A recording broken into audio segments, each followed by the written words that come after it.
Phoenix. Wake up, it's time to see the love within, the heart that's free, free, free.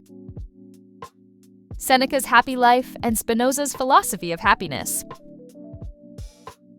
This is a current of thought that has continued through the ages with the Spinozists, a current in which it is the reflection on happiness and its search that counts.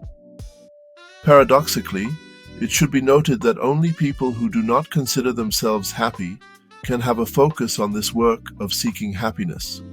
They perceive an existential lack in their lives that makes them think intensely about this concept of happiness. It is again a journey with a different view angle on our world. Reflection here comes down to distinguishing the elements that make some people happy and others not. And once happiness has been found, things are so simple that we end up saying, "Blessed are the simple-minded." The good stress caused by challenges puts the subject in a position to work on this concept in addition to knowing himself and doubting the appearances of this world. Third ingredient. If you think that this is a key element for you, it will be up to you to read and reread the works of the Spinozists. Don't forget to familiarize yourself with Socrates and Plato anyway. Once happiness has been found, the subject becomes awake, and both Seneca and Spinoza thus join Socrates and Plato among the freethinkers.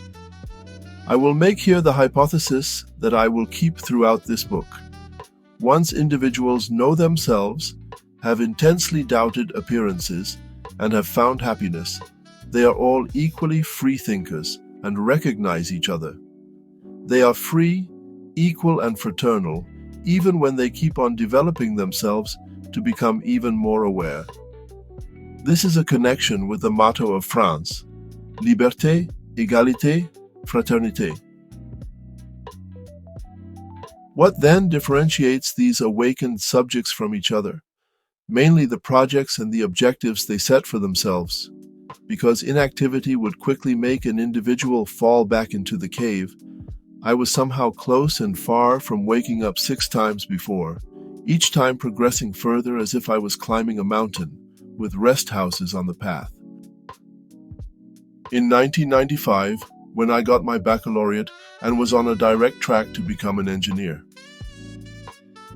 In 1999, when I started to experience responsible freedom with my first work as an engineer. In 2004, when I finished paying my student loan and felt empowered to create a family. In 2011, when I freed myself from someone at work that was somehow considering me as a slave and ended up harassing me while I was also experiencing violence in my personal life.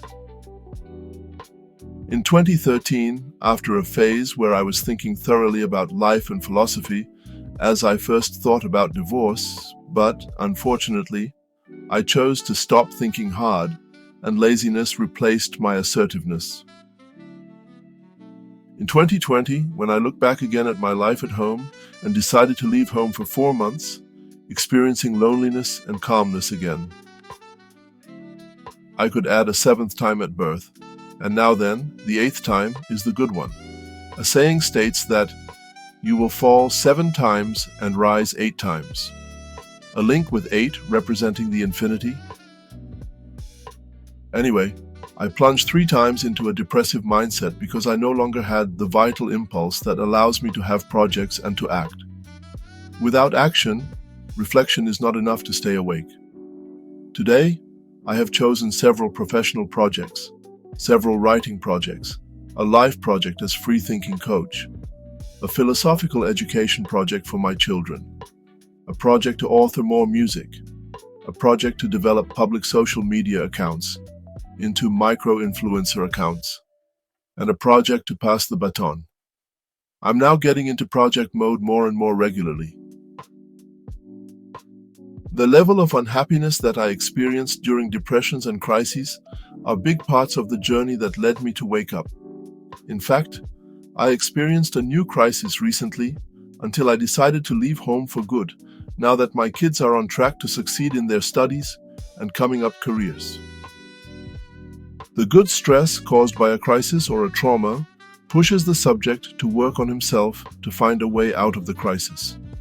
We learn to change our view of the world because we understand that many of the elements of these crises and traumas are not under our control. Paradoxically, we learn to take control of our own lives by recognizing the limits of control that are linked to the self-will of other subjects around us. The freedom of someone ends, and therefore also begins, where the freedoms of others begin and therefore end. To be free, awake, and happy is therefore to learn to let go. By accepting that we do not control everything that can influence our life, and by focusing on what is in our sphere of influence.